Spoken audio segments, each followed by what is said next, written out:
President Kyagulanyi Ssentamu Robert Bob Wine, His Excellency n'omukulu Kengesaha Fitz Nubian Lee ssaawa yonna batuyiwamu endongo era ssaawa yonna bafulumya akayimba akapya kagenda okukwata bannayuganda omubabiro paka mwaka 2026 nga tugenda okweteekerateekera okulaba nga ate tukola buli kimu ekisoboka tulabe nga tufuna obwenkanya era tulabe nga kayimbibwa bannayuganda abeeteekateeka okulaba nga bakyusa eggwanga oba mu mbeera ki Kyagulanyi Ssentamu Robert Bob Wine, elected President of Uganda, akola ekyo kyasobola okulaba nga tuteekateeka era nga tukola buli kimu tukyuse eggwanga. Omukulembeze w'eggwanga lino President Kyagulanyi Ssentamu Robert Bob Wine mu bingi byateeseteese mulimu okulaba nga ensonga z'Abannayuganda zisoosowazibwa era nga ziteekebwa ku mwanjo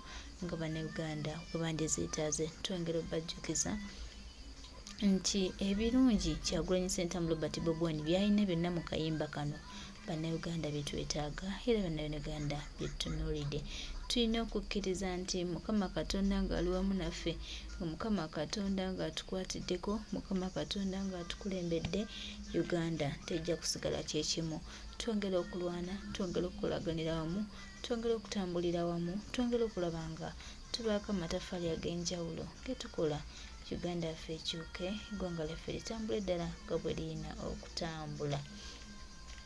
Era tulikkiriza nti ddala kyekituufu kyekiseera Bannayuganda kye tulina okutunulamu ne twetukuza okulaba nga tutambulira ddala nga Abakristu abaagala eggwanga ate era abeetukuvu. Mu kaseera kano nga tusibula Paapa naffe twetukuze Kyagulanyi oye. Nga bawamba be bawambye, nga bawamba abakwetoolodde, nga bakakanya abantu. Waliwo omukuba naffe ye yazimbanga nnyo mu Kisenyi naye nga aba azimba City Council n'ejja n'ebimenya n'agamba kati akabadde akaliwo zimba koosi nnyingi nnyo bwe bajja ne bamenyako esatu ennya zisigala. What does that mean then? Overwhelm them. Mubeere bangi nnyo tetujja mu makomera bassebo ne bannyabo okusiba bajja tusiba emigo bajja gitukubeera ate ekkomera oli wakyamu ate emigo oli wakyamu bwe buuza kunalukola. So byonna bigenda kubaawo. So we must plan to overwhelm them. Obuyambi bwonna bwe twagala ensi zonna ze twagala zitulwanirire tulina okubeera ne fight one. Let's overwhelm them. Let's make sure there's so many of us. Ko tujja kutuuka okulonda nga amakomera gajjudde tukikole bwe kityo babuli we batusiba bijja basukka bajja kudduka. I'm telling you, this is what happens in all dictatorships. Bashir yali asinga Museveni buli kimu, Yahya Jammeh yali alowooza Katonda naye bwe bamala okuwangula dictator awikeninga nnyo akola bingi nnyo aspeninga sente nnyingi nnyo overturning ekyo. Mumulowooza lwaki Museveni atya akalulu? Kubanga talina mundu, kubanga talina sente, kubanga talina ba allies. Naye there's something called legitimacy. Ne bw'obeera golola nga egwe golola osamba ensambagere akasajja akatono nga kaani kimba njoga.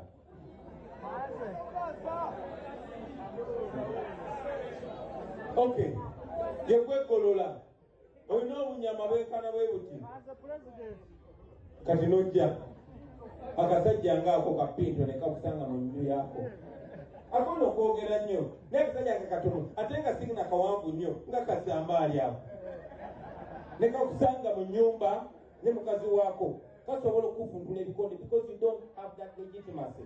Ate oba olyawo nga n'ekyalo kikuŋŋaanye. So you must have what to fight for.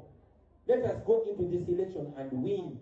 And we want to win massively. Lwaki? Kuba baganda bange legitimacy begins from down. Bwe tuba nga ffe tulina abakulembeze abangi, nga ffe tulina mayors abangi, councillors abangi, MPs abangi, we have justification. Naye temwondekera Museveni ne bwe muwangula by 80% nga mmwe bano abalya Museveni mu ngalo mubalese ne bayinaayina. Then abayina watandikira okukayana nti nabawangudde olaba nabasinze ne ba MPs. So mbasaba bwe muba musimbula waliwo ebitundu betwasweepinga Museveni completely out mu bitundu ebyo ekisooka kya Buganda. Make it a no-go area for Museveni. Kati mu Abaganda bakuno Museveni agenda bagamba ki? Abasire, abasse, azalayo kabaka wammwe, asangudde ne Buganda ku mapu ya Uganda. Kyokka osangayo ebiganda ebiwumba tutu nga bikyagoberera Museveni kuba bisuulira obumenemene. Nga temunnakuba mu ngalo mwandibadde munyize kuba mmwe abava mu bitundu byebimu n'abo abantu ndowooza musaangana miggo. Kati ab'ekimanya kabonera nga muleeta bw'abantu bemulabirako ddala. Abaffe wano mu kitundu kya Buganda immwe mugenda kunnyonnyola ky'abaana bano. So make it a no-go area for Museveni. Wano ensi yonna yonna ebatunuulidde nze gyentambula yonna yonna abasooka bampita ne bagamba ngo tugenda ino Buganda eyo kiki ngambagamba kyetukolako kati njagala mugambe nti nze ntambudde Uganda yonna nga nsuubiza nti kyetukolako kuba amazima amatuufu ne Buganda yokka esobola okugoba Museveni yokka. Musooke making sure musikawo akakeeka then kati agwe mu ggaali zammwe wano kisobokera ddala abalala babayambako buyambi. In any case mwe mwamuleeta era mwe mumulemezaawo kuba n'abantu bakozesa takozesa akozesa mmwe ewaka nga bawamba be bawambye nga bawamba abakwetoolodde nga bakakanya abantu. Waliwo omukuba naffe yazimbanga nnyo mu Kisenyi naye nga aba azimba City Council nejja n'ebimenya n'agamba kati akabadde akaliwo zimba koosi nyingi nnyo bwe bajja ne bamenya kesi 3 ennya zisigala. What does that mean then? Overwhelm them. Mubeere bangi nnyo tetujja mu makomera bassebo ne bannyabo okusiba bajja tusiba emigo bajja gitukubera ate ekkomera oli wakyamu ate emigo oli wakyamu bwe buza kunalukola. So byonna bigenda kubaawo.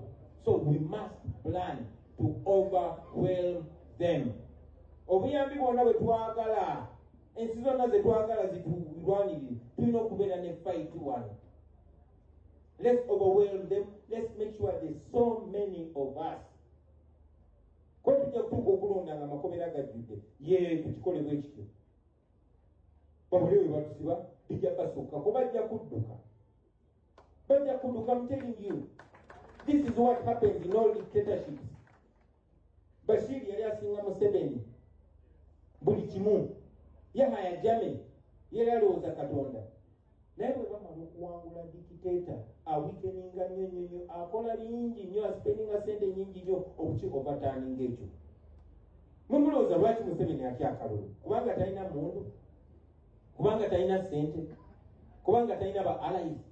Naye there's something called legitimacy. Ne bw'obeera golola nga egwe golola osamba ensambagere akasajja akatono nga kaani kimba njoga.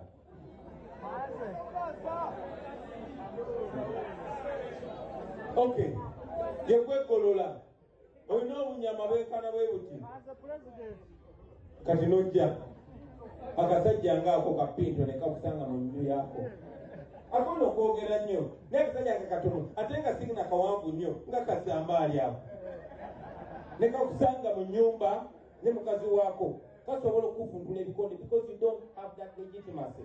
Ate oba olyawo nga n'ekyalo kikuŋŋaanya. So you must have what to fight for. Let us go into this election and win. And we want to win massively. Lwaki kuba baganda bange legitimacy begins from down. Bwe tuba nga ffe tulina abakulembeze abangi nga ffe tulina bamayors abangi bakansalas abangi ba MPs abangi we have justification. Naye temwondekera Museveni ne bwe muwangula by 80% nga mmwe bana balya Museveni mu ngalo mubalese ne bayinaayina then abayina watandikira okukayana nti nabawangudde olaba nabasinze ne ba MPs. So mbasaba bwe muba musimbula waliwo ebitundu betwasweepinga Museveni completely out mu bitundu ebyo ekisooka kya Buganda. Make it a no-go area for Museveni. Kati mu Abaganda bakuno Museveni agenda bagamba ki? Abasire, abasse, azalayo kabaka wammwe, asangudde ne Buganda ku mapu ya Uganda. Kyokka osangayo ebiganda ebiwumba tutu nga bikyagoberera Museveni kuba bisuulira omumeremere. Nga temunnakuba mu ngalo mwandibadde munyize kuba mmwe abava mu bitundu beebimu n'abo abantu ndowooza musaana miggo. Kati ab'ekimanya kabonera nga muleeta bw'abantu bemulabirako ddala. Abaffe wano mu kitundu kya Buganda immwe mugenda kunnyonnyola ki abaana bano? So make it a no-go area for Museveni. Wano ensi yonna yonna ebatunuulidde nze gyentambula yonna yonna abasooka bampita ne bagamba ngo tugenda ino ayi Buganda eyo kiki nambagamba kyetukolako kati njagala mugambe nti nze ntambudde Uganda yonna nga nsuubiza nti kyetukolako kuba amazima amatuufu ne Buganda yokka esobola okugoba Museveni yokka. Musoke making sure musikawo akakeeka then kakyagwe mu gaali zammwe wano kisobokera ddala abalala babayambako buyambi. In any case mwe mwamuleeta era mwe mumulemezaawo kuba n'abantu bakozesa takozesa akozesa mmwe